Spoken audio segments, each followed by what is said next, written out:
В одном сибирском городе под названием Иркутск живут пацаны, которые за свое дерутся. 5 ребят с молода друг за друга.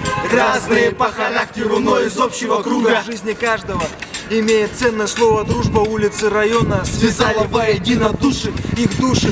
Но это поистине нужно до конца с теми, с кем Где-то по одним лужам. это Сибирь, и вносила бурого медведя нужно бы зверям, дабы выжить в этой атмосфере. На самом деле законы улиц давно гласят: или ты, или тебя, и с этим не поспоришь, брат.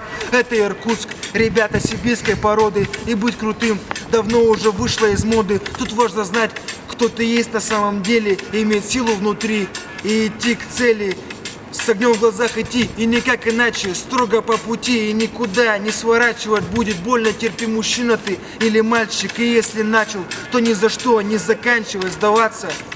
Удел слабых и глупых, нужно крутиться. В жизни это те же спирали. И если ты сошел с оси, потому что трудно, извини, наши дороги разных магистралей.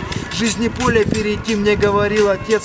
Но есть друзья, и мы с ними до последнего боя. И даже если всему настанет конец, я не предам тех, с кем вырос на одном районе. Йоу-йоу-йоу!